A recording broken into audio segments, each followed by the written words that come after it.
Hello everybody, my name is Kara, and today I'm here to talk about my September reading plans, which obviously includes a ton of readathons because that's just how I'm doing things now. I think I might have mentioned this in one or two videos before, but a lot of my books are actually packed away and inaccessible to me, so I have found that by doing readathons and having challenges, it makes it easier to stay on track and to pick books rather than trying to think of something I'm in the mood to read and hoping that it's available to me.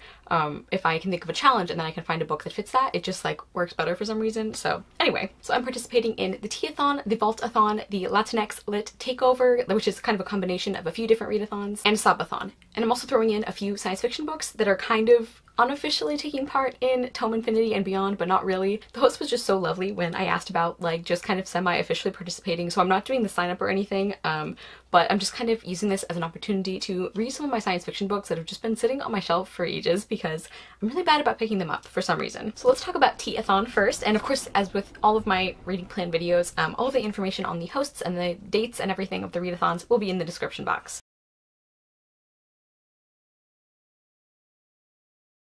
So the first challenge for T-a-thon is to read a book with green on the cover, and I'm going to be reading a book that doubles for another challenge, which is to read a book that has angst in it. And I'm doing Unmarriageable by Sonia Kamal. The subtitle of this is Pride and Prejudice in Pakistan, which is pretty much all I needed to know about it to be interested in this. And as you can see, there is green on the cover. I really love this cover.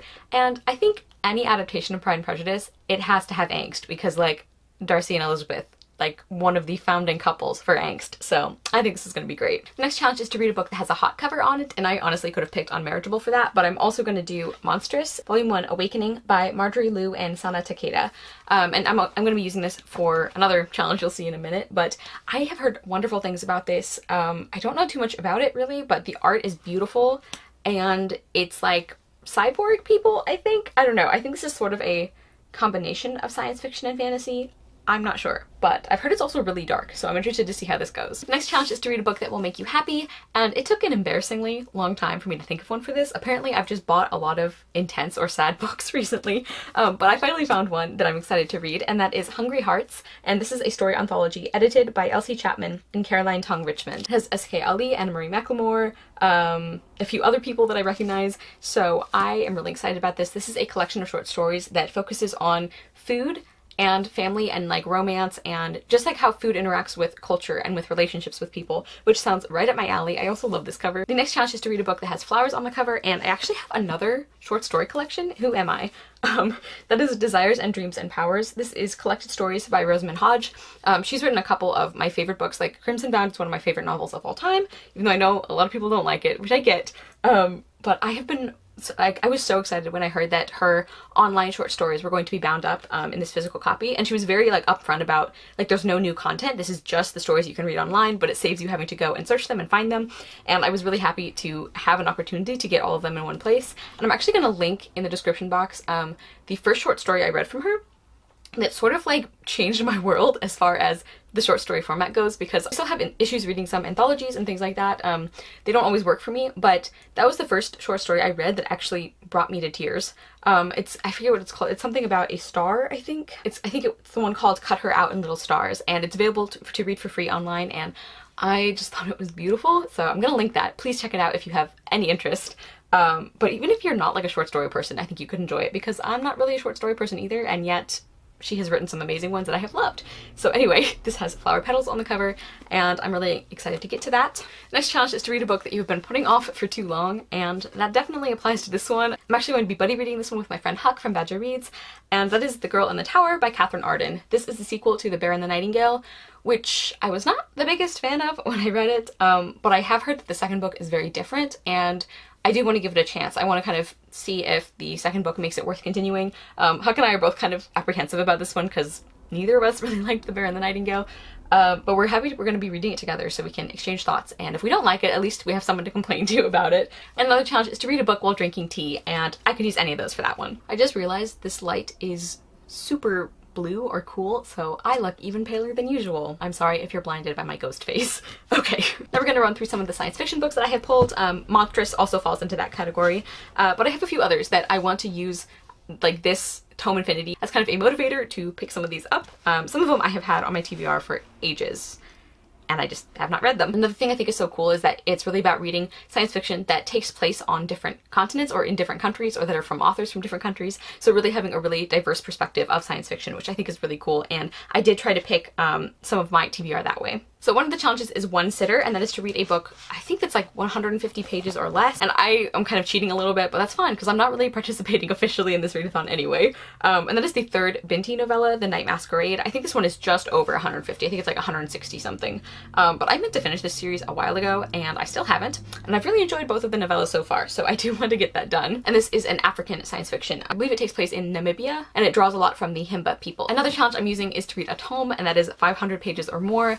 And I'm going to be getting to The Sparrow by Mary Doria Russell. I have heard incredible things about this book. I think this is pretty much known as one of the best science fiction novels of all time, and it sounds really interesting. So it's about, it's a first contact story, and I think it follows a group of Jesuit missionaries that go to space, and then I think something terrible happens or goes wrong with this trip, and it's about life and philosophy and, you know, extraterrestrials, and it just sounds like a lot. I was hearing things from people or seeing reviews that it's like, this is one of those 5-star books that you can never make yourself read again because it's so emotional and so intense. So a little scared by that, but I do think it's going to be an incredible book. There's also an intersectional prompt, and for that one I'm reading The Long Way to a Small Angry Planet by Becky Chambers. This is a very popular science fiction series on BookTube. My friend Aoife actually picked this for me as part of my like friends choose my TBR, and I still haven't gotten to it. I'm so sorry, Aoife, because it's a lot longer than I thought it was for one thing, but I've heard this is a really quiet and like character driven kind of science fiction, which I can really enjoy sometimes. And I believe most of the characters in this cast are actually queer, so that's what I'm using for the intersectional prompt. And the last science fiction prompt that I'm using, besides Monstrous, which I already talked about, which was for the graphic novel one, is to read a science fiction by a Native or Indigenous author. And I'm going to read How I Became a Ghost by Tim Tingle, a Choctaw Trail of Tears story. So this is pretty much what it says on the tin, I think.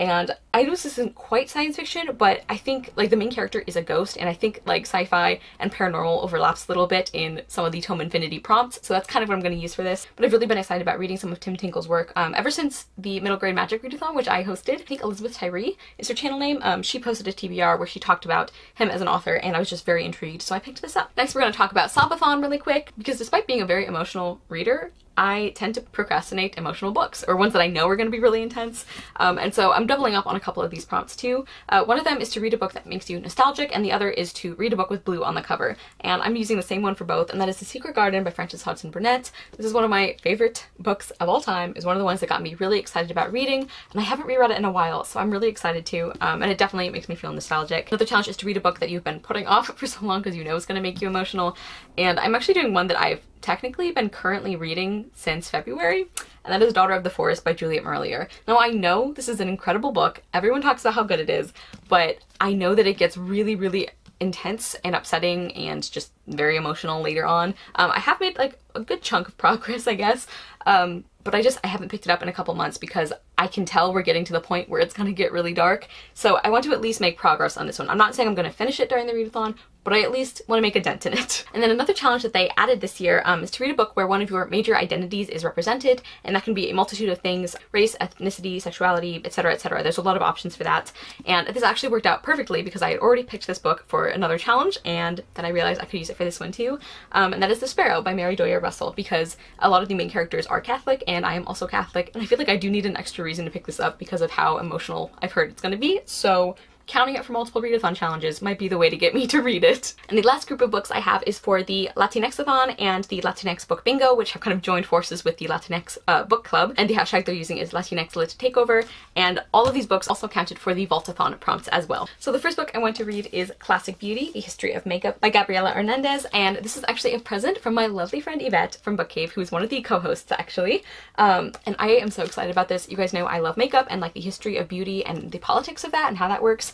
And I don't know if I'm going to be able to read this whole thing during the readathon, but I definitely want to read some of it. I'm so excited about it. And this is for the nonfiction prompt. Next, I have Gods of Jade and Shadow by Silvia Moreno-Garcia. This I also received from a friend, and that is from Taylor, from Page Screen Taylor. I actually won her giveaway. I will link her Q&A down below because that was just so much fun to watch. So thank you so much, Taylor. I have been so excited about reading this book. It's about a girl who accidentally wakes up the Mayan god of death, and I think then they have to go on a journey to try and I don't know, make things right. I'm not really sure exactly what happens after that because I was already sold on it. I really loved Certain Dark Things by this author, and I'm so excited to get to more of her works. And I'm counting this for the recommended by a Latinx reader and recommended by a friend because Andrea and Jocelyn have both talked about how wonderful this is. And I think I'm also going to count it for the intersectional main character prompt because I believe Cassiopeia, the main character, I believe she is of indigenous descent, and that really plays into this novel a lot. And I'm just so looking forward to getting to this one. And for Vaultathon, I'm also counting this for the recommended by a friend challenge. I also want to get to The Jumbies by Tracey Baptiste.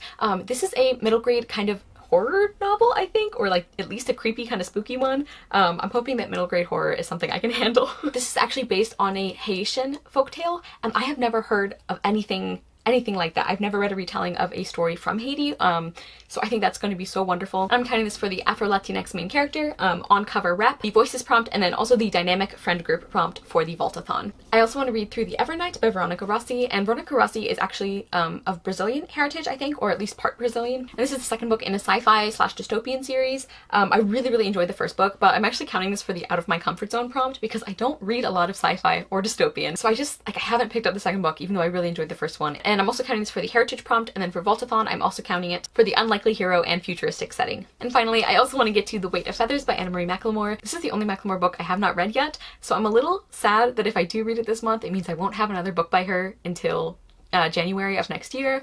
So we'll see if I actually can make myself read this one, but I'm so excited about it. This is a sort of Romeo and Juliet inspired story, but it's magical realism. I'm counting this for the Latinidad prompt and for the backlist prompt, and then for Vaultathon, I'm counting it as a book about family. And I'm not sure which of these books counts for the Roots challenge, which is the one based on language, so having a bilingual character or another language besides English in the book. I think probably one of these, like Gods of Jade and Shadow, might have Spanish in it, or one of the other books might have it as well, but I'm thinking I'll be able to cover that one as well. Okay, everybody, so those are some of the books I hope to get to in September. I almost said August.